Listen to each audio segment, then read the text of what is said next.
darle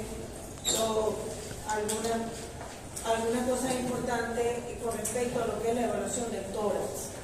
Cuando vamos a explorar la semiología torácica, yo voy a proceder que la puedo poner.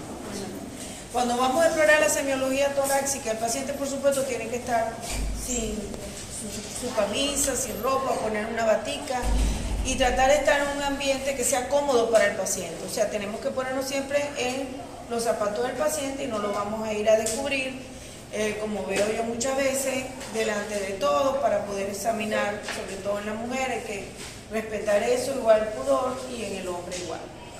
Entonces, lo primero que hay que hacer es determinar cuáles son esos puntos de referencia, para saber de dónde a dónde vamos a explorar, de dónde a dónde es tórax y cuáles son esos puntos de referencia que nos va a permitir hacer el diagnóstico por regiones y sabiendo que en los diferentes cuadrantes, porque en el tórax también, cuando pasamos las líneas, que después la vamos a ver, este poco de líneas, tenemos dividido el tórax en varias regiones, que allí se encuentran diferentes partes de lo que es pulmón, corazón, tráquea, bronquio y que debemos determinar.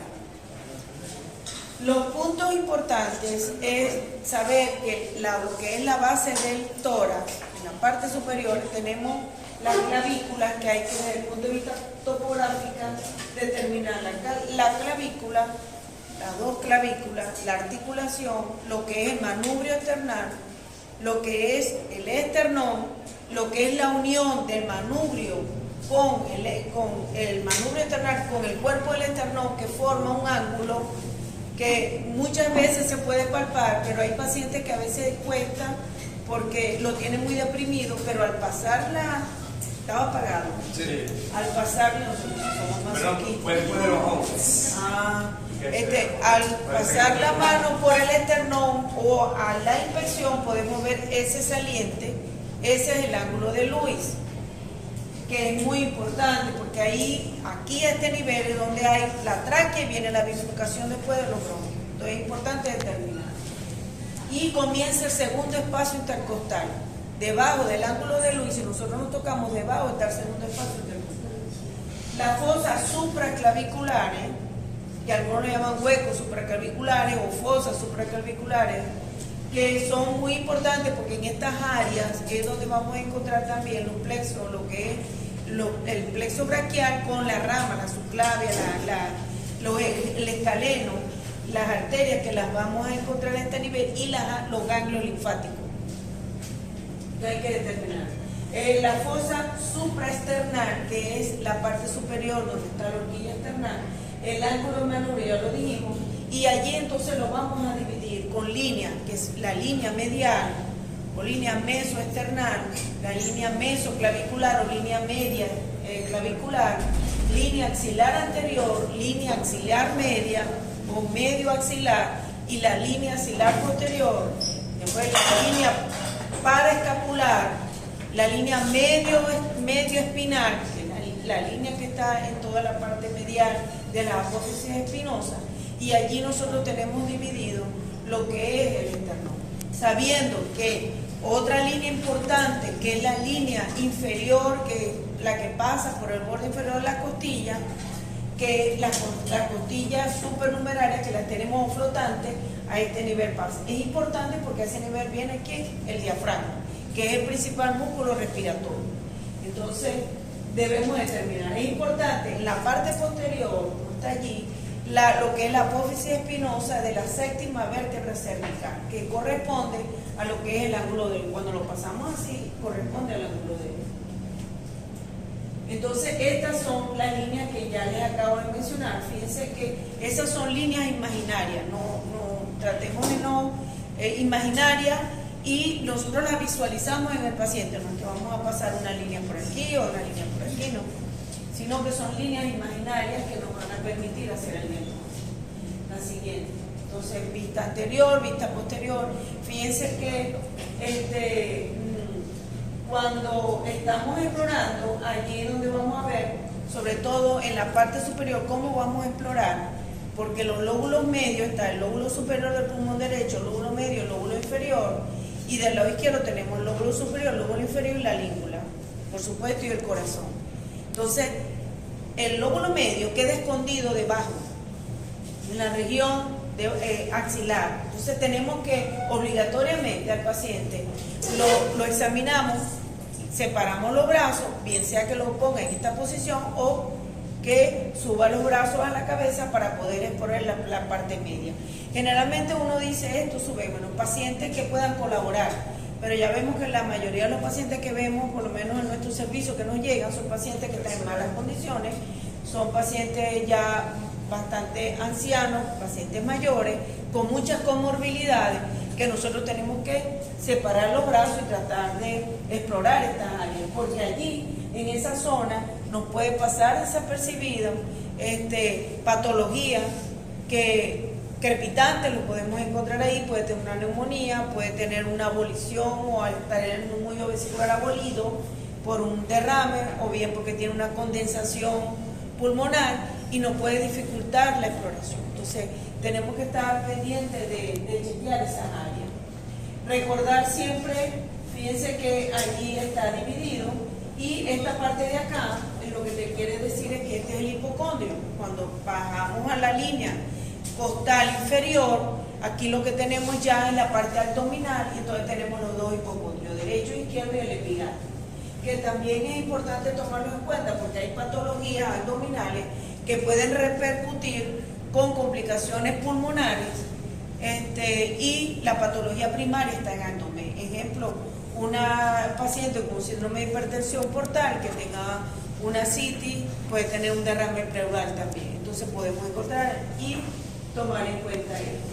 Entonces estas son las regiones importantes que las podemos ver, derecho, izquierdo y en la región posterior, la parte canosa. Entonces, pero ¿cuáles son, tomando en cuenta desde el punto de vista clínico la semiología? Y esto lo pasamos porque ya eso lo deben haber visto, pero hay varias patologías y hay algunas cosas importantes que se las traen para que focalicen aquí. La tos es un motivo de consulta frecuente. Fíjense que la vemos y a veces la subestimamos. Mismo yo oí toser aquí, dos toseres, las mandé a salir. ¿Por qué? Puede tener un COVID, puede tener un proceso viral, puede estar saliendo un proceso viral, puede ser un proceso alérgico, se fue la luz, volvió a venir, esto es un sitio cerrado. O sea, yo inmediatamente, diagnóstico diferencial, bicho, ¿verdad? Con la tos. Entonces, no hay que subestimar, porque es un mecanismo de defensa. La tos es un mecanismo de defensa, donde se cierra la glotis y hay una contractura muscular del diafragma para tratar de expulsar el cuerpo extraño. Sea un cuerpo extraño de tipo físico, una obstrucción por alguna metra, algún cuerpo extraño que estaba comiendo y le empezó la tos, o el paciente tiene secreciones y eso produce también movimiento ciliar y eso hace que el paciente busque algo irritativo y el paciente busque. Entonces es importante tomar en cuenta la tos. ¿Y qué debemos preguntar? ¿Qué características tiene esa tos? ¿Esa tos es productiva o no es productiva? Si es productiva es que hay secreciones, si no es productiva es una tos seca. Entonces hablamos seca y productiva. ¿Qué características tiene? ¿Qué horario tiene? La intensidad. ¿Qué hora del día tose más? Cuando está comiendo o cuando se levanta en la mañana. Entonces la tos en la mañana puede haber un reflujo, ya una rinorrea posterior, el paciente puede tener secreciones y le da la tos, o el paciente le tose más cuando se acuesta, entonces acaba de comer, puede haber reflujo. Entonces, ¿en qué momento ese paciente tiene la tos? O ese paciente agrava cuando se acuesta, entonces va acompañado de otra sintomatología, siempre buscar los concomitantes, porque esa tos no viene sola. Si ese paciente además es cardiópata, es hipertenso y tiene ortopnea, que es la tos que aumenta con el paciente al acostarse, entonces debemos sospechar una insuficiencia cardíaca en ese paciente de tipo izquierdo. O este paciente tiene tos, ya tiene tiempo con tos, una tos que se ha ido agravando en el tiempo, entonces, y además es muy productiva, con expectoraciones verdosas, fétidas, sobre todo matutinas, y ya tiene aproximadamente más de 3 semanas, de 3 meses con tos. Piensen en bronquiectasia, o sea, hay patologías que pueden dar este tipo y son tos crónicas o reflujo gastrointestinal. Entonces, la tos hay que ver bien. Y hay una parte, sobre todo ahí, que ven los irritativos químicos. Entonces, aquí tenemos que relacionar la ocupación. ¿Qué tipo de trabajo realiza el paciente si está en un sitio donde hay químicos, tablazo, petroquímica, o simplemente trabaja en un sitio cerrado, hay humedad en las paredes, ahorita con la lluvia, que el techo está verde, que las paredes están verdes, o sea, y pacientes que están en sitios cerrados pueden llegar a tener infecciones también. Lo vemos mucho, ahorita viene la Navidad, aunque ya la decretaron por ahí, pero ahorita viene en diciembre. ¿Qué pasa? Sacamos el arbolito, sacamos las cosas, eso contamina y eso le puede dar al paciente. Entonces empiezan las alergias, la tos por alergia, y hay que tomarle en cuenta, hay que preguntar.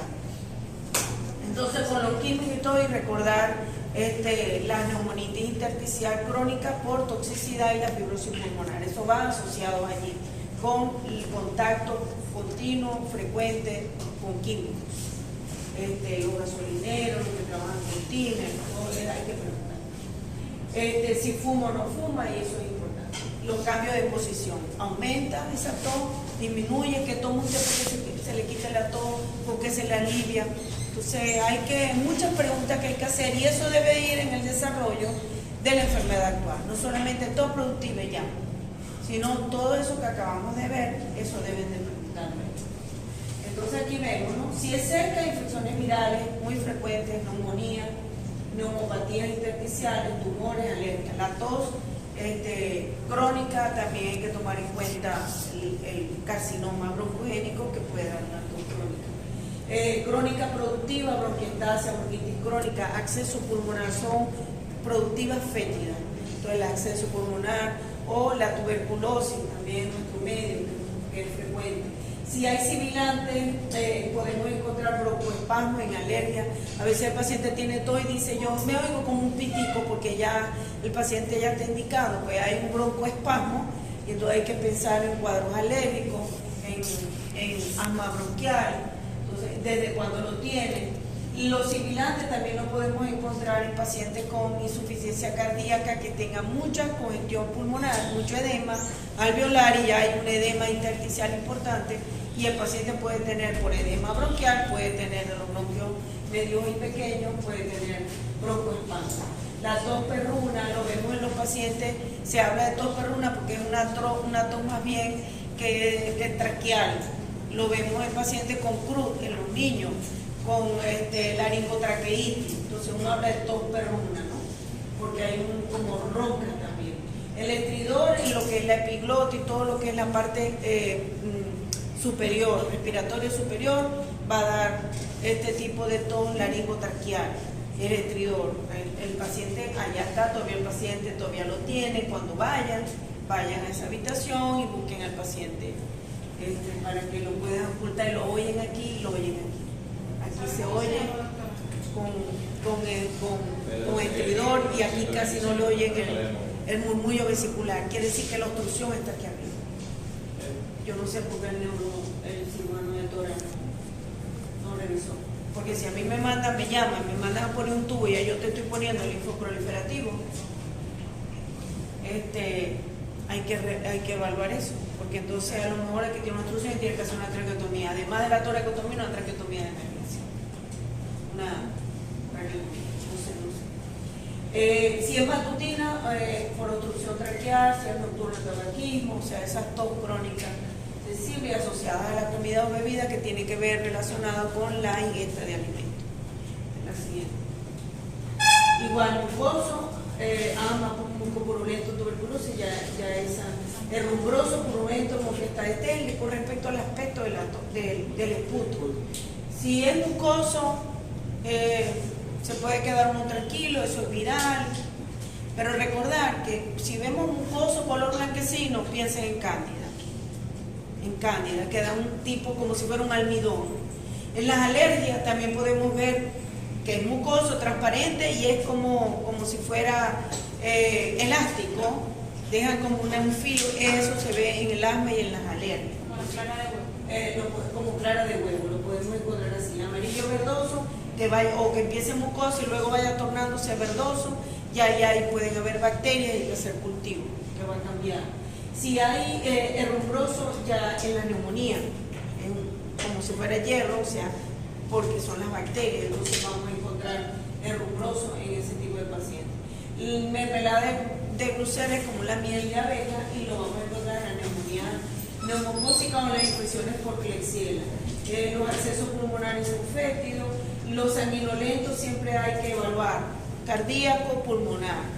Si no es por un tromboembolismo pulmonar, una insuficiencia cardíaca con insuficiencia mitral, que pueda dar un esputo rosado, entonces hay que determinar ahí. La siguiente.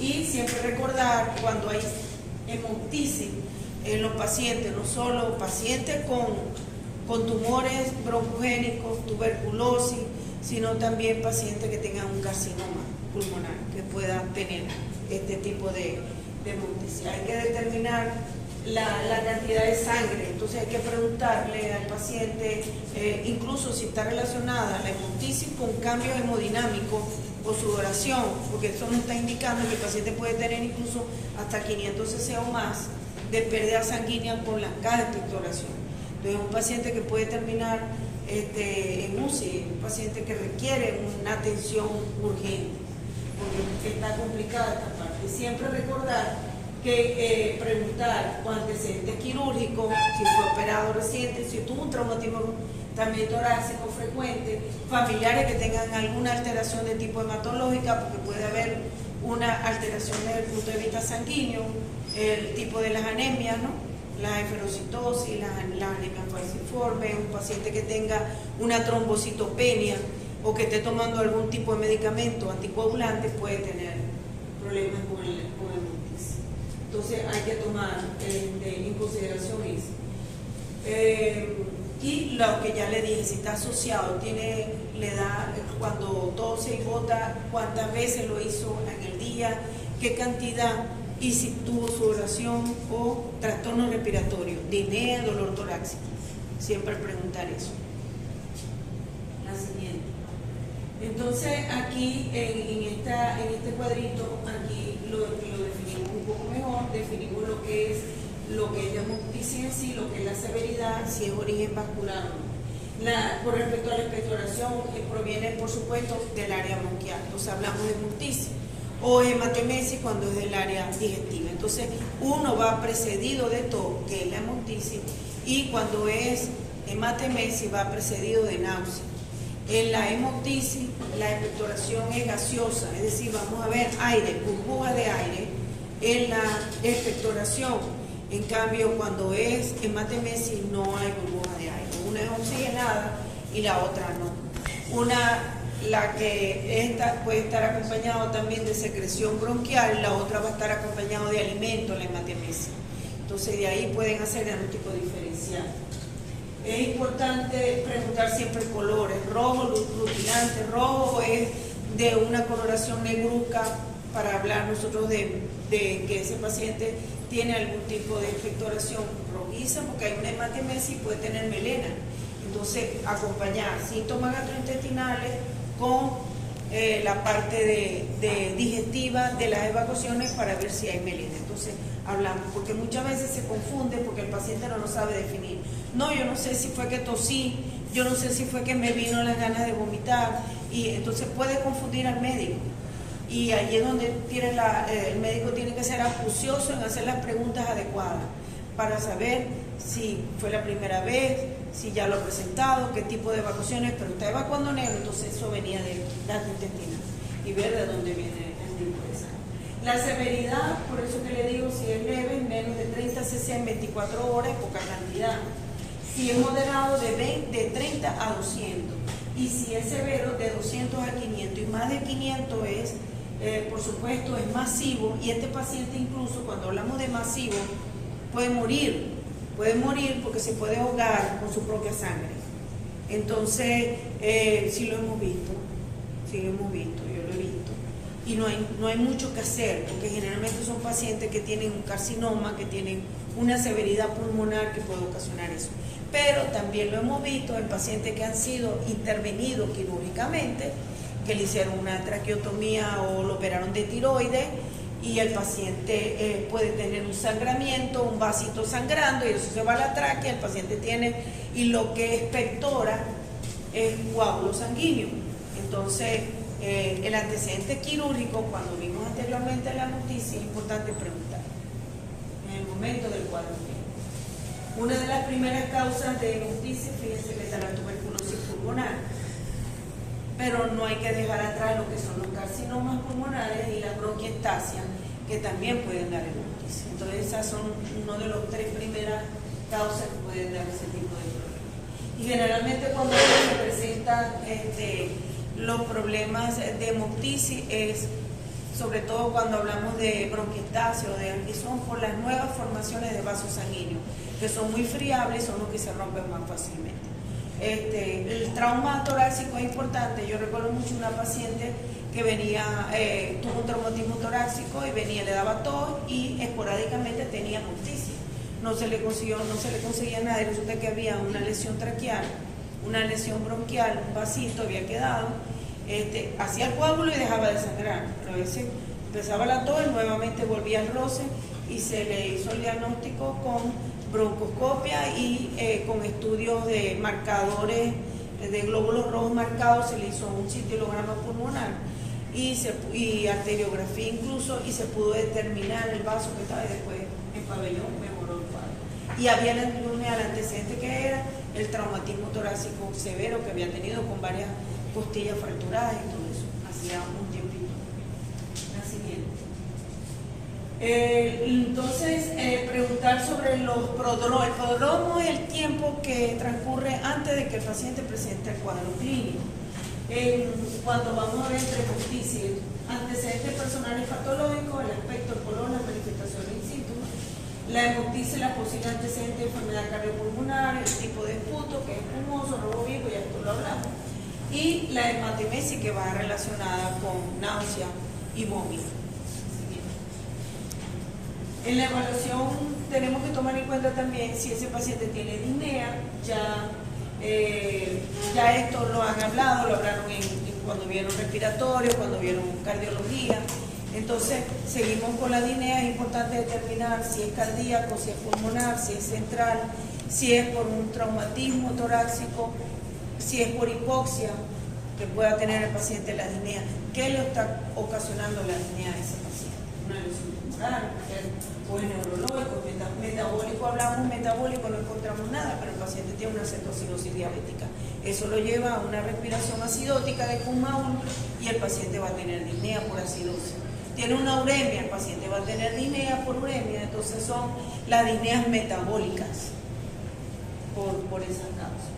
Y la psicógena, si descartamos que tenga una patología orgánica, no encontramos nada, y la paciente tiene crisis de histeria o crisis de pánico, hay una situación y la paciente presenta la disnea, entonces pensar en algo de tipo psicógeno o sustancias desde el punto de vista de drogas que pueda estar consumiendo.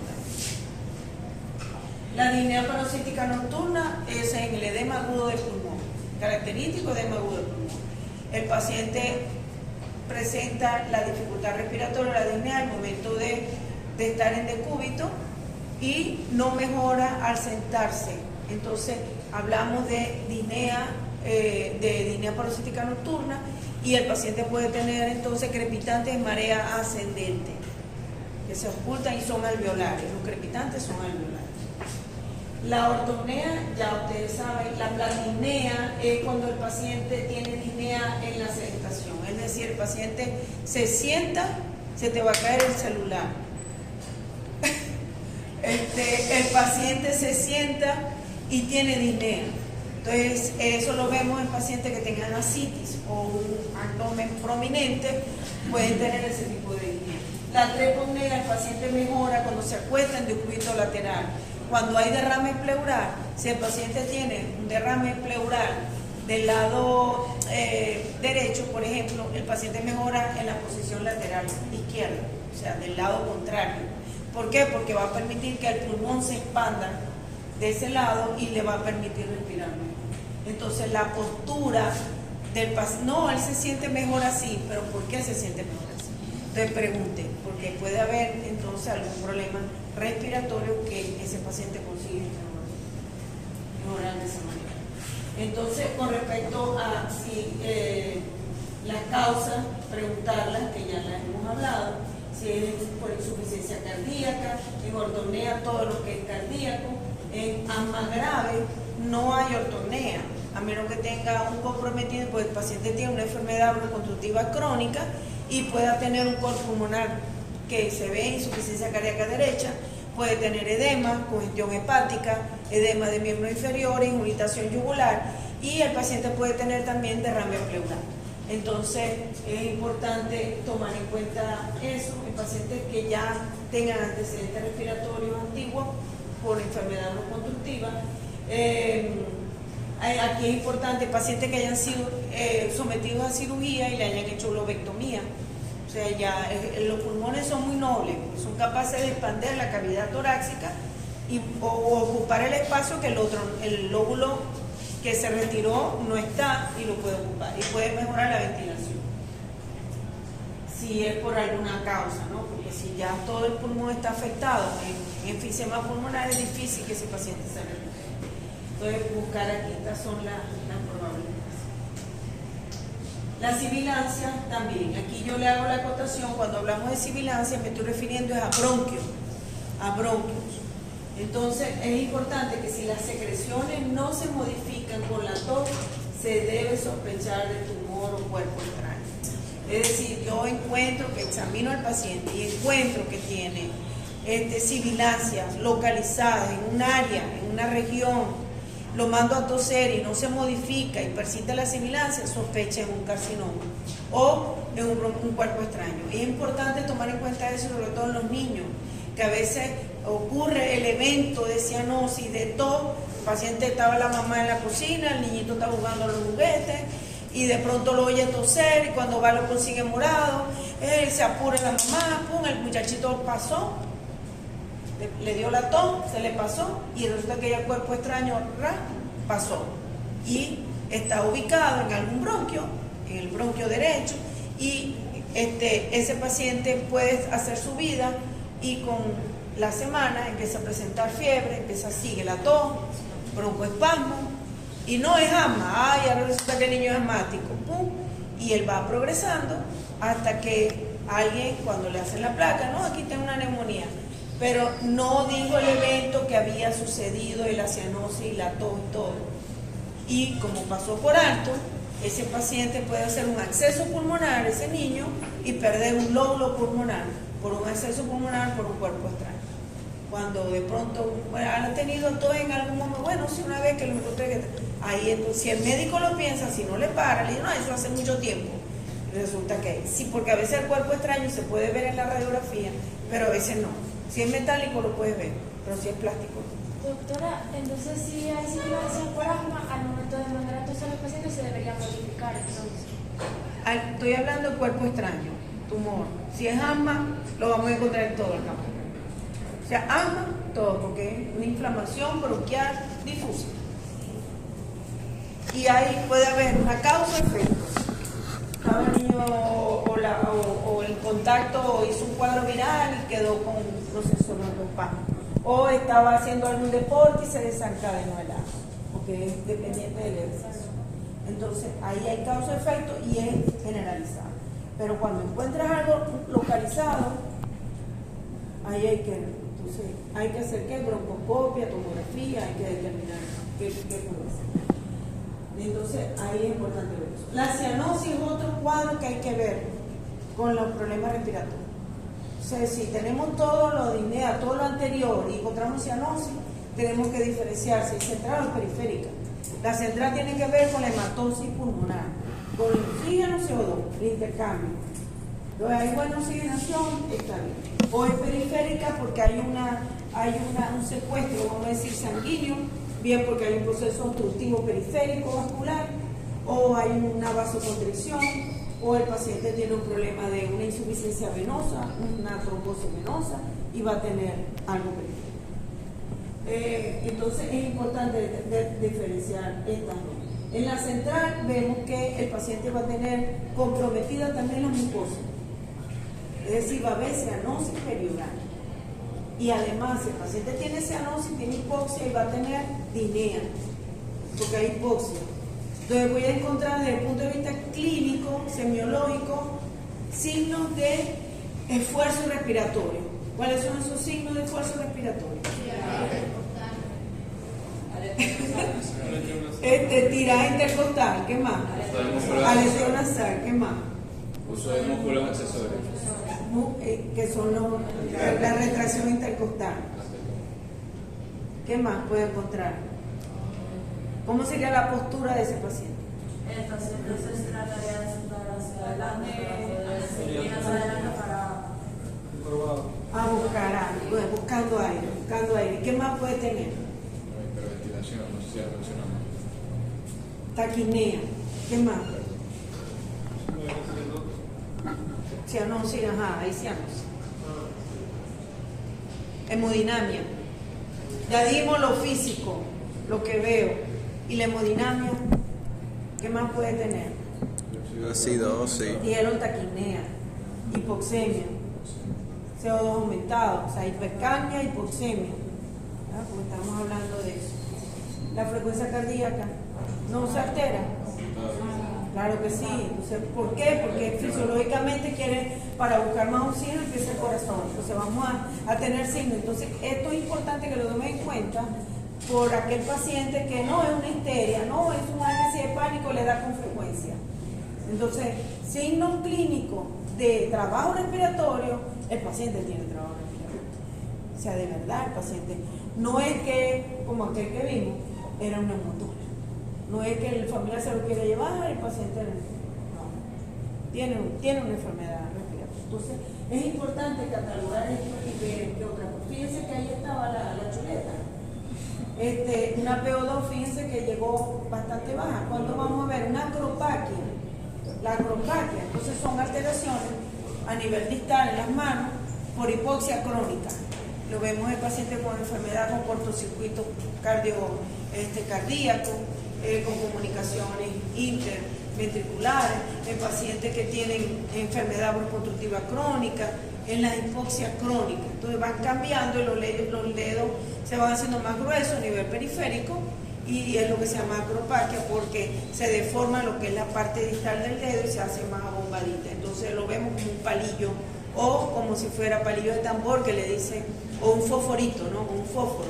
Lo ven en la cabecita y vemos el dedo más pequeño. Eso con cianosis distal, porque además lo vemos los dedos así y con cianosis. Endocarditis infecciosa, que son la endocarditis subaguda, lo podemos encontrar. Se va formando y podemos encontrar palillos de tambor en la endocarditis subaguda, porque pueden durar hasta 6 meses y no se hace el diagnóstico y tiene una endocarditis. Cuando ya a veces hacemos el diagnóstico, ya el paciente tiene un daño miocárdico en la miocardiopatía importante y valvular, y el paciente entonces se complica. Eso es lo que se llama acropaquia. Y la periférica por extracción excesiva de oxígeno periférico y se limitan las extremidades. Ahí se respeta la mucosa.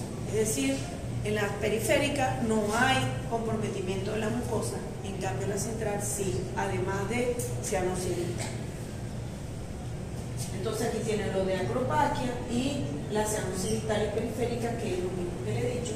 Fíjense, siempre buscar en la mucosa, en la central, como vamos a ver, la lengua, por eso es que es importante evaluar la mucosa oral y ver cómo está la lengua, qué color tiene y todo eso, porque el paciente puede tener cianosis, y en la periférica, que es la neurona.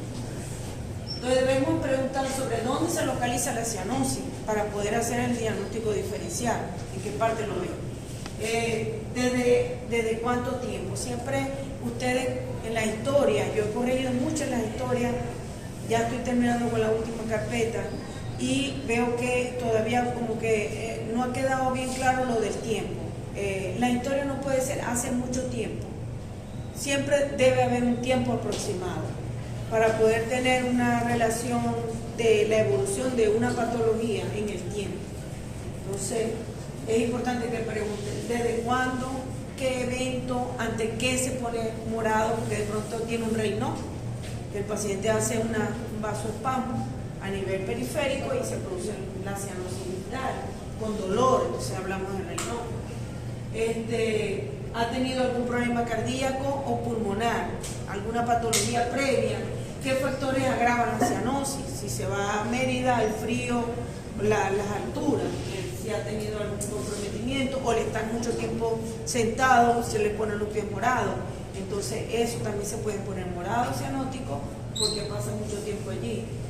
Se acompaña de falla de aire, de tos, o sea, tiene además esta cianosis dificultad respiratoria, taquicardia, taquipnea, entonces hay comprometimiento de tipo central muy probablemente. Si ha tenido sangrado, qué ocupación tiene, todo eso es importante preguntar. Y la cianosis desde el nacimiento, por supuesto, hay que pensar en enfermedad cardíaca congénita. Hay que pensar en enfermedad cardíaca. Así es. Dolor torácico, busquen dolor, el paciente tiene disnea, dolor torácico, trombosis venosa periférica, piensa en un tromboembolismo pulmonar. Paciente encamado que tiene clínica, que es obeso mórbido, que tiene patología oncológica y comienza con una disnea y cianosis central, piensa en tromboembolismo pulmonar. Entonces la triada de bicho. Entonces que tenemos lesión vascular, que va a haber una cianosis, va a haber dolor y eso nos va, y el trombo. ¿Dónde va a estar? El venoso, que es el que va a pulmón, a la arteria pulmonar y el que va a producir el tromboembolismo. La apnea del sueño, que también es importante tomarla en cuenta, porque a la larga la apnea del sueño está relacionada, ya forma parte de las enfermedades metabólicas y está relacionada con la obesidad, está relacionada con la diabetes. El paciente va a tener periodos de apnea durante cuando está durmiendo, en el momento del descanso, o se queda dormido en cualquier lado, y eso va a traer consigo que taquicardia, palpitaciones, arritmias cardíacas, convulsiones, inclusive si el periodo de apnea es muy prolongado, y incluso hasta muerte súbita pudiera ocasionar también. Entonces es importante tomar en cuenta la apnea del sueño, porque está relacionada con muchas cosas. Debe preguntar. A veces el paciente no se da cuenta, pero uno le puede preguntar. Se despierta muchas veces en la noche, ronca. Le han dicho que ronca, lo despierta ronquido, y le da arritmias en la noche, en la madrugada siente que el corazón se le va a salir, o sea, como si tuviera un ferrocarril allí. Entonces, pensar en que ese paciente está haciendo apnea del sueño. Entonces, la triada, somnolencia, ronquido, cansancio, sugiere apnea del sueño. La apnea del sueño, que uno dice está relacionado con la obesidad, pero ahora que te estabas durmiendo, las personas delgadas también pueden tener apnea del sueño, porque si tiene algún problema obstructivo de vía aérea superior, va a tener dificultades para dormir, entonces se le tapa la nariz, ronca y puede tener problemas. Las mujeres también roncan. La acumulación de dióxido de carbono. ¿Ah? La acumulación de dióxido de carbono. Sí, entonces, claro, hay hipoxia. En ese momento no respira, hay hipoxia. Entonces preguntar, ¿alguna vez ha tenido lo que le dije? Si ronca, no ronca, si molesta el ronquido, si se van a divorciar porque ronca. No puede pasar. Entonces, porque el hombre es, pero porque te vas para otro cuarto. Mío, si tú eres el que duerme, yo no. Ahí va. El estridor, respiración ruidosa. El estridor se puede oír.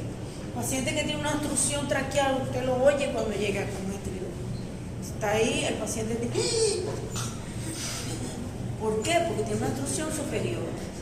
Hay que ponerse los patines cuando hay un problema de ese tipo. Tú no hayas a veces ni qué medicamento buscar. Y si tiene una patología que no la puede resolver, más todavía, esperando que llegue el cirujano toda la cosa. Entonces se debe a una obstrucción de bronquio principal, puede ser aquí uno de los ejemplos que lo vemos común en los hospitales, la broncoaspiración. El paciente puede broncoaspirar la comida, y se muere, porque le quitaste la sonda, le dijiste no, está líquida, pum, y le mandó toda la sopa y todo lo demás, el paciente vomitó, se ahogó, se la dio muy rápido, le dio toda la cantidad y broncoaspira. Lo vemos muy frecuente. Los cambios de voz cuando vemos que son las cuerdas vocales, porque si hay una lesión de recurrente por un paciente, esta mañana voy a los de cirugía dando carrera, yo oigo un paciente operado de tiroides, el paciente con tetania tenía movimientos y tenía, bueno, hay que estar pendiente, operado de tiroides, paratiroides, se llevaron las paratiroides. O hay una lesión de paratiroides y el paciente empieza con hipocalcemia y que se puede convulsionar. Puede tener movimientos tónicos clónicos y puede convulsionar. Entonces es importante tomar en cuenta la lesión de recursión. Ves que el paciente tiene ronquera, lo operaste. Tiene ronquera, ya ustedes dieron antier el vago, ¿no? Los vagos dieron el vago. El vago. Entonces, ¿qué pasa? Que, muy bien, que el paciente puede quedar con ronquera. Le da agua, el paciente no puede comer porque viene por la nariz. Lo oculta ese paciente y no lo puede decir, porque para decir las cuerdas vocales se juntan. Entonces el paciente no lo va a poder hacer porque ya hay una pareja de cuerdas vocales. Es importante evaluar esto. Y el edema, porque los pacientes pueden estar asociados con diferentes patologías, o sea, pueden haber otras comorbilidades y tú vas asociando. Insuficiencia cardíaca, edema de miembros inferiores, ortopnea, ahí vas. Así mismo. Desde el punto de vista ya de la exploración, vamos a ver que tenemos la inspección, entonces exploramos todo. Fíjense que va desde, hablaron aleteo nasal, el paciente tiene sed de aire, puede haber cianosis, entonces a la inspección. ¿Cómo vemos al paciente? ¿Cuál es la postura? ¿Cómo nos llega ese paciente? Le vemos los músculos respiratorios, tiene aleteo nasal, tiene cianosis. ¿Cómo lo encontramos? Entonces, en la inspección determinamos todo esto. Signos, si tiene los labios fruncidos, si hay ruidos imperceptibles, oímos estridor, oímos sibilante, puede haber, o sea, llega hasta con crepitantes que ya vemos el burbujeo en la boca, entonces tiene un edema agudo de pulmón, probablemente una disnea paroxística nocturna, un edema, unos crepitantes de manera ascendente y lo podemos escuchar, y buscamos signos de trabajo respiratorio, muy importante. La postura del paciente, vemos el cuello, es importante evaluar el cuello, porque el cuello con tórax todo va junto. Vemos ya la cabeza, ya sabemos los signos, la fase y todo, vemos el cuello, porque quiero saber si la disnea es cardíaca o no. ¿Cómo está el cuello? ¿Tiene irritación yugular ese paciente o no? Además tiene tiraje y vemos que hay un estridor, o sea que la dificultad es importante y tiene también una retracción de la región supraesternal, porque ese paciente está verdaderamente mal. Y evaluamos. En la configuración del tórax siempre buscamos la enfermedad reconstructiva. Vamos a ver que el paciente va a tener la característica del tórax. En la otra la vamos a encontrar, si quieren lo pasan al otro. Vamos a encontrar las diferentes características del tórax. Entonces ya vemos cómo viene ese paciente. Tiene un tórax con un diámetro antero-posterior aumentado, hablamos de tórax en tonel. Si ese paciente tiene una deformidad, una cifoescoliosis, una cifosis, solamente va a haber una giba, una curvatura de la región torácica posterior, dorsal. Entonces ese paciente también puede tener patología respiratoria, porque eso altera lo que es la función respiratoria. Ya al haber una deformidad del tórax, te puede llevar consigo una deformidad, a una alteración respiratoria. Existen otros como el pectum excavatum, que es cuando el esternón se ve, es deprimido. Esto puede ser congénito. Vemos, hay niños que tienen deformidades o el esternón muy hundido.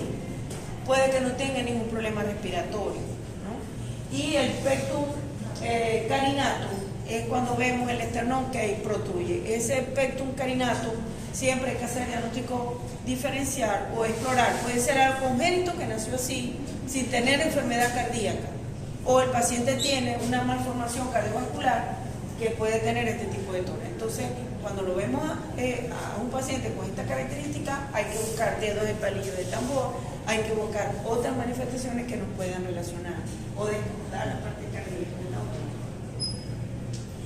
En la evaluación siempre tenemos que entonces ya a la inspección también vemos no solamente la forma, sino la frecuencia respiratoria. Si nosotros le decimos a un paciente, respire que yo le voy a contar la respiración, ya lo hiciste consciente. Entonces se toma la frecuencia respiratoria simplemente en el momento que le estás tomando el pulso, tú haces que vas a tomar el pulso y estás viendo el tórax y viendo las veces que el paciente respira. Y tomas la frecuencia respiratoria.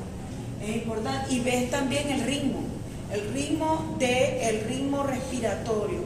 No solo la frecuencia, sino también a la inspección, cuál es el ritmo que lleva ese paciente para saber el tipo de respiración que tiene ese paciente. Entonces ya hablamos de 14 a 20 respiración normal, puede haber taquipnea, puede haber respiración de Kuhn-Maul, que son respiraciones profundas, pronunciadas, radipnea y apnea. Si quieres pasan la otra. Entonces, los tipos de respiración, podemos tener pacientes de apnea que hacen periodos de apnea prolongados, podemos llevar el tiempo, cuántos segundos se tarda el paciente con el periodo de apnea. Puede haber ese paciente que tiene una apnea, si no vuelve a retomar, ese paciente puede tener una parada respiratoria sin tener parada cardíaca, ¿no? Podemos tener cardiorrespiratoria o podemos tener parada respiratoria solamente, hay ambos, puro darle oxigenación a ese paciente. La de Bayo es una respiración irregular, esa la vemos en el paciente que tenga un comprometimiento de tipo del sistema nervioso central y va a haber respiraciones irregulares. Ahora vamos a ver la gráfica. La de Cheng-Stokes, que son respiraciones que van aumentando la frecuencia respiratoria, empieza normal y luego el paciente va subiendo la frecuencia respiratoria, luego desciende, hay un periodo de apnea y vuelve otra vez a retomar. Este tipo de respiración de Cheng-Stokes se ve en pacientes con insuficiencia cardíaca o enfermedades también de tipo cerebrales, en las meningitis lo podemos encontrar, pacientes con encefalopatías, incluso hipertensivas lo podemos encontrar en este tipo de pacientes. Y la respiración de Kuhn-Maul, que es en la acidosis, ya sea acidosis láctica, acidosis diabética por cetoacidosis o en la acidosis urémica, pacientes con enfermedad renal. La siguiente. La gráfica es esta, ¿no? Usted va a tener pacientes con eumineico, que tienen respiración normal de 16 a 20, y usted va a encontrar con respiraciones normales, o van a tener bradipnea, apnea. La de Cheng-Stokes, si yo en el examen les pregunto, grafíquenme, estas son las gráficas. La respiración de Kuhn-Maul, fíjense que es profunda, son respiraciones profundas, y la respiración de Bayo, que es irregular, no es tan profunda como la de Kuhn-Maul y pueden ser ondas, respirar, deja de respirar un rato, vuelve otra vez, son irregulares. La siguiente. A la palpación, ¿qué buscamos? Entonces tenemos la inspección, la palpación. En la inspección no podemos pasar por alto el área mamaria también. El área mamaria es la mujer que tenemos que evaluar la posición de las mamas, cómo está el pezón, cómo está la caída, desde el punto de vista cuando se manda hacia adelante a ver la caída de los senos. Si uno de los dos hay una retracción, muy probablemente tenga si no fue operada de ese seno, muy probablemente tenga una neoplasia, una tumoración que pueda provocar retracción de la mama, y también puede haber piel de naranja, que se ven en las mamas que están infiltradas por lesiones tumorales.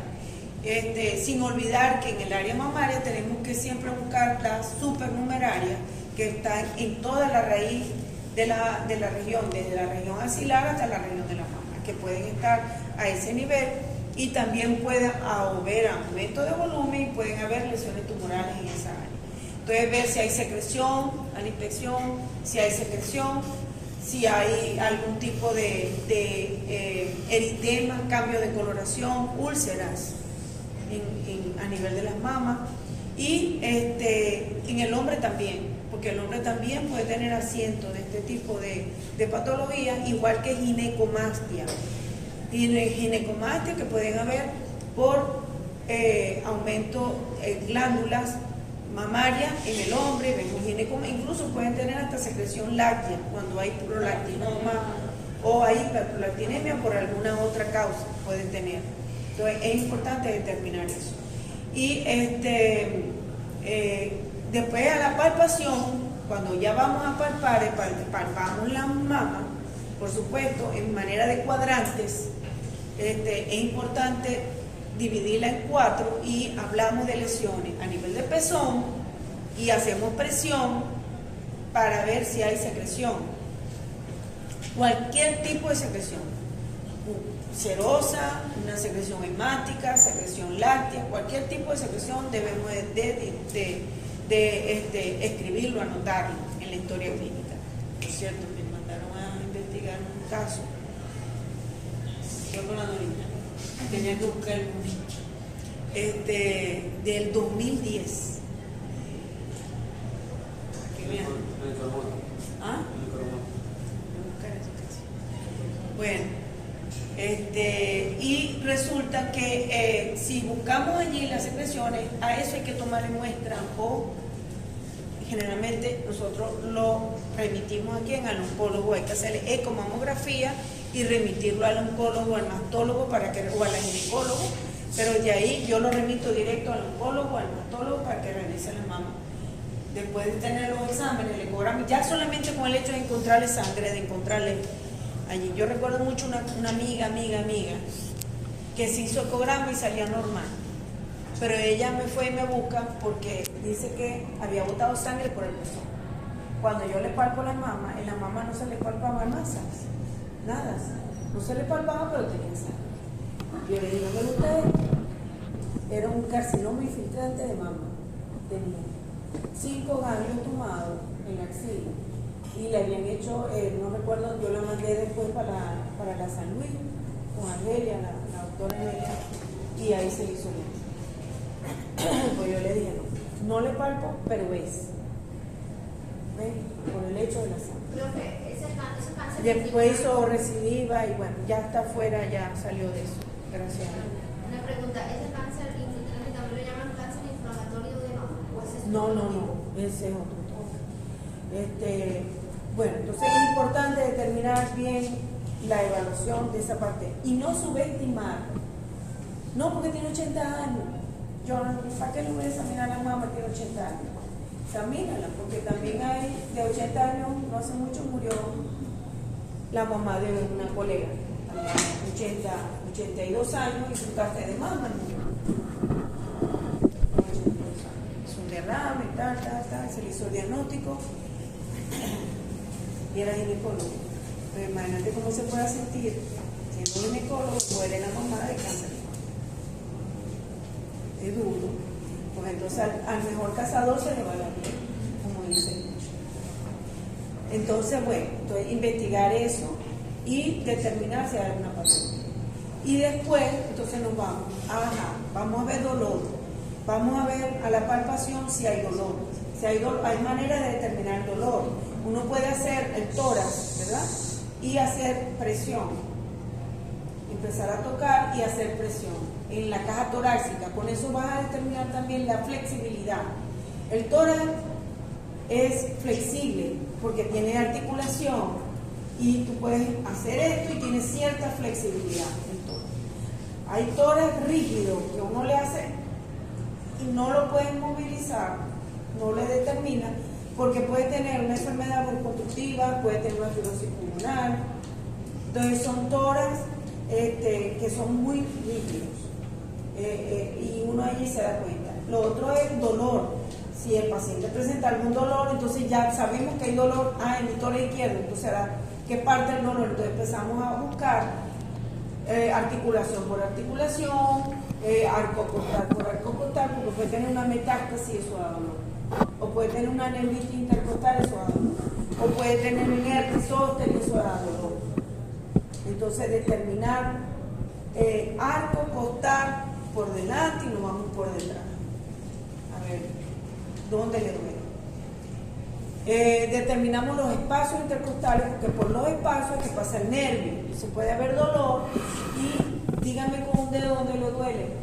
El paciente va a señalar y usted debe de tocar el espacio. Si es el espacio, ¿dónde le duele más? ¿Aquí o aquí? Uno va buscando hasta que consiga el punto doloroso. Lo que les va a ayudar a usted a hacer el diagnóstico es el digital. es buscar el punto doloroso para poder hacer el diagnóstico correcto. No es lo mismo que me duele todo el tórax, no, todo el tórax no. ¿Dónde le duele? Dígame dónde le da cuando le comienza y qué tipo de dolor. Entonces, allí usted lo ve. Entonces, la palpación. En tórax, cuando hay fracturas, a veces en la radiografía no vemos la fractura, pero clínicamente podemos determinar. Está el evento, tuvo un accidente de tránsito, se cayó de la escalera, es más, feliz año, pum, y empezó con un dolor. Estos días le pasó a una miss, porque tú sabes que ella deja de comer, no sé qué más y tal, y pues, nada más bailando, pum, pam, le fracturaron la costilla. Agarrándola para que diera la vuelta, para voltearla, pum, le fracturaron la costilla para agarrar. Entonces, en la radiografía no se ve nada, pero respira y le duele. Entonces, da un dolor de tipo pleurítico. El dolor pleurítico da con la tos, con el estornudo o con la respiración profunda. Da el dolor tipo pleurítico. Entonces, el paciente tiene dolor, si tiene dolor, no veo la placa, pero tiene el evento, muy probable tenga una fisura o tenga una fractura. Entonces, allí se puede colocar la mano sobre el área que le duele y lo manda a respirar y puede sentir la posición, o sea, el roce de la clavícula puede hacer esto. Se expande, entonces siente, y ahí hay una fractura. Entonces te permite hacer el diagnóstico, eso no está en los libros, pero eso te permite hacer el diagnóstico. Y otra cosa que cuando estamos haciendo este tipo de haciendo presión, deben de hacerlo de manera suave. Tomar en cuenta la edad del paciente, porque sabemos que los viejitos se fracturan más rápido. Entonces, la presión debe ser firme y suave. ¿De acuerdo? No, como un acordeón varias veces. No, una y ya, y aquí. Suave. Eso por un lado. Entonces, ahí es donde determinamos las zonas de hipersensibilidad. Las zonas de hipersensibilidad. Tenemos la simetría de la excursión torácica. ¿Qué es eso? La simetría es la expansión torácica. Cuando el paciente lo vemos en la inspección y después lo hacemos en la palpación. Entonces, a la inspección vemos que los dos emitoras se expanden con la respiración profunda o cuando el paciente respira. Perfecto. No, notamos que uno parece que se expande más que el otro. Entonces, corroboramos con la palpación. Entonces, la palpación, la maniobra es colocar las manos como alas de mariposa, la colocamos en la parte de atrás, en esta posición, y los dedos, tratando de unir los dedos, lo podemos arrimar hacia la zona central o lo podemos dejar así, porque hay personas que son obesas y a veces no podemos abarcar. Pero lo importante es que ustedes sepan que donde se coloca el borde inferior de las manos, el borde inferior debe de abarcar las costillas inferiores, porque si no la están dejando por dentro, se abarcan la costilla inferior, ya saben que van aquí y colocan. El paciente al respirar, usted va a ver que se separa una mano con respecto a la otra, con los dedos, y ya saben que el paciente tiene o es simétrico o se expande más a un lado, dependiendo de la parte. Y lo mismo lo hacemos en la parte anterior con el apéndice sifoide, colocamos igual las manos que abarquen, o sea, adelante así. Este es el apéndice sifoide, colocamos aquí en la punta del apéndice las manos. El paciente respira y va a ver. Y la parte de los vértices pulmonares se coloca en la apófisis espinosa de la séptima vértebra cervical. Los dedos en la apófisis, las manos van en los huecos o en las fosas supraclaviculares, sobrepuestas, no es que vamos a apretar duro, porque si apretamos duro no se va a mover nada. Entonces siempre es sobrepuesta, nada más suave, y que el paciente respire. Va a separar los dedos y ya usted va a hacer bien. Entonces ahí se puede decir, ¿cómo se escribe? Bueno, disminución a la inspección, se aprecia disminución de la expansión torácica del emitora derecho, por ejemplo, lo cual se corrobora con la palpación, ¿verdad? Donde hay evidencia de la disminución de la expansión. Eso es lo único lo que van a colocar ahí. En las vibraciones vocales también la podemos determinar, que es el frémito vocal, por la palpación. Entonces en la palpación colocamos las manos, lo van a ver en los libros de Sanabria, de Bowie, en Argenta, que el paciente pueden colocar una mano, lo van haciendo, ¿no? 33, 33, 33. Y van corroborando un área y el otro área igual. A ver, o las dos al mismo tiempo y van viendo en cuál de las dos hay mayor vibración de la voz. Y el frémito es la transmisión del sonido a través de la tráquea que llega hasta la pleura. Todo lo que ocupe la cavidad torácica, sea aire, sea secreción, sea líquido, va a disminuir la vibración, incluso la obesidad, porque sabemos que es el tórax, los músculos, la grasa, la pared costal, tiene que pasar por todos esos sonidos. Entonces puede haber una disminución y también la intensidad de la voz, porque empieza muy bien, diga 33, 33, 33. Entonces si baja la intensidad del sonido de la voz, por supuesto el frémito. Entonces tiene que decirle, pero mantenga la voz, mantenga el sonido, la intensidad. Y lo otro es que van a encontrar también, por ahí trae un video, que no sé si se va al final, donde está toda la exploración, que a lo mejor no da tiempo, pero sí vamos a ver alguna cosa, que colocan la mano, el borde de la mano en los espacios intercostales, ¿no? Porque por donde se transmite mejor es en los espacios. Y lo pueden colocar así, y van bajando, y lo van a un lado y ven. Bueno, otro con una mano lo hacen así, como en el video que se ve. Lo importante es que ustedes estén enfocados en lo que están buscando y ver el 33. No solamente quedarse, una de las cosas que tienen que tomar en cuenta es que no pueden colocar las manos arriba del omóplato. Si colocan las manos en el omóplato va a haber disminución. ¿Dónde va? En la región paraescapular, en los espacios, entre la columna y el espacio. Y ahí van bajando en forma de alas de mariposa. Por debajo y la axila no se les olvide, de este lado. Igualito por delante. Recordar que va a haber una disminución en el área cardíaca. Va a haber una disminución. Igual aquí. Entonces, en la neumonía va a haber aumento del frémito bucal. ¿Por qué? Porque es el tejido de consolidación con el bronquio dilatado, por supuesto, va a haber mejor transmisión del sonido y lo vamos a poder encontrar ahí. Y el resto, entonces, vamos a encontrar disminuido el frémito bucal. La siguiente. Entonces, estas son algunas patologías que se pueden encontrar en pacientes con alteración del frémito. Recordar, o sea, cuando vemos neumonía, esto es una neumonía basal derecha, también tiene un infiltrado de consolidación a nivel del campo medio del lado izquierdo. Tiene, el segundo vemos un derrame pleural que tiene una concavidad y eso hace el diagnóstico.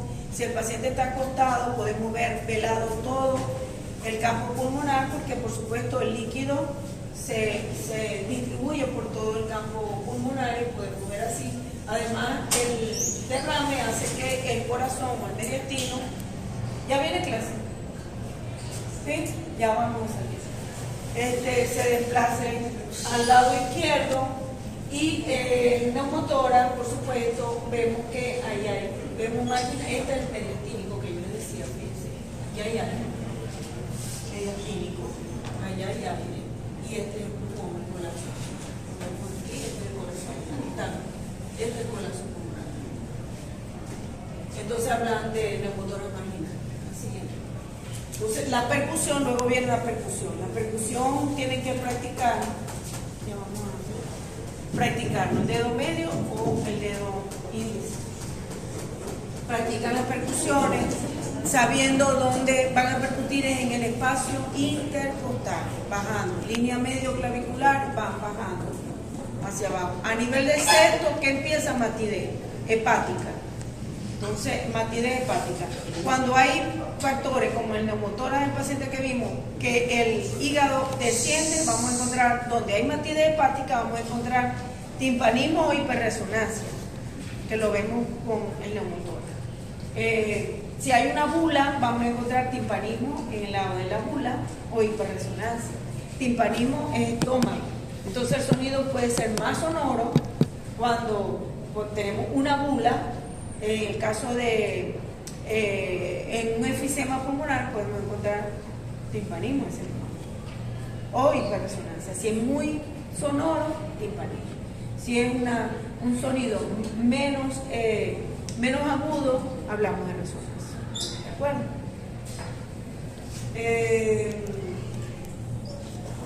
La ocultación. Entonces, en la percusión siempre relaciones, como para qué lo voy a repetir, no, relaciones lo que es neumonía con todo lo que va a tener, ¿verdad? Acceso pulmonar, que es todo lo que es consolidación, la diferencia de cada uno, para que puedan ver la relación de una cosa con otra. A la ocultación se buscan el murmullo vesicular, que es un murmullo que es suave, que inspiración y expiración, no debe haber ruidos agregados. Si encuentro ruidos agregados, que se llaman adventicios también, pueden ser lo que ya hablamos, de crepitante, sibilante o estridor, dependiendo de dónde esté. Alveolar siempre es crepitante, estridor, lo vamos a vía aérea superior, y vamos a encontrar lo que son los sibilantes a nivel bronquial. El frote pleural, que es un sonido que es inspiración y expiración, es como un rosa, porque rosa la pleura. Una vez que se llena de líquido, el espacio pleural desaparece el frote, porque ya se separan las pleuras y ahí no vamos a encontrar. No vamos a encontrar eso. Pero el paciente puede seguir teniendo dolor, ¿no? Porque hasta irritada la pleura, el paciente puede tener. Y lo diferenciamos del cardíaco, por supuesto, porque si oímos algo que se nos va para distinguirlo, le decimos al paciente que no respire y lo volvemos a ocultar. Si no oímos nada, era pleural. ¿De acuerdo? Inspiración y expiración. Bueno, y esto era lo que ya les hablaba. Las tonalidades de la voz también, hablamos de broncofonía, de homofonía, pectoriloquia, eso tiene que ver con el paciente. Cuando le diga 33, cuando lo ocultan, la pectoriloquia y la broncofonía se pueden encontrar en pacientes con neumonía, en donde la voz se oye perfecta porque permite transmitir el sonido en una consolidación por neumonía, y entonces el paciente, usted le dice 33 y parece que lo estuviera oyendo aquí, él lo oye con el estetoscopio, lo escucha con el estetoscopio, diga 33, lo oye, se oye perfecto. Quiere decir que entonces ese paciente tiene una neumonía. O podemos encontrar egofonía, que son que cambian. Usted le dice que diga ahí y se va a escuchar como ella. Eso lo podemos encontrar en pacientes también que tengan derrames pleurales. Entonces podemos encontrar. Eso también forma parte de la evaluación. Allí siempre uno utiliza 33, pero todo lo que vibra, cuando el frémito, que estamos buscando el frémito, le decimos 33, puede ser ferrocarril, RR barril.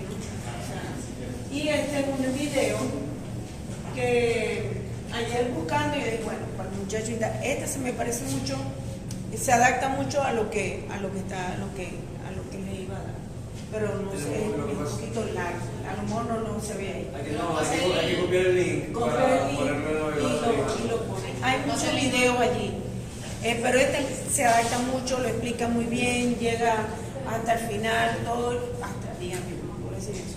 Bueno, se adapta muy bien a la clase, al módulo, y eso lo pueden con calma, y están toda la exploración, y lo hacen con un paciente. Entonces esto lo vamos a ver.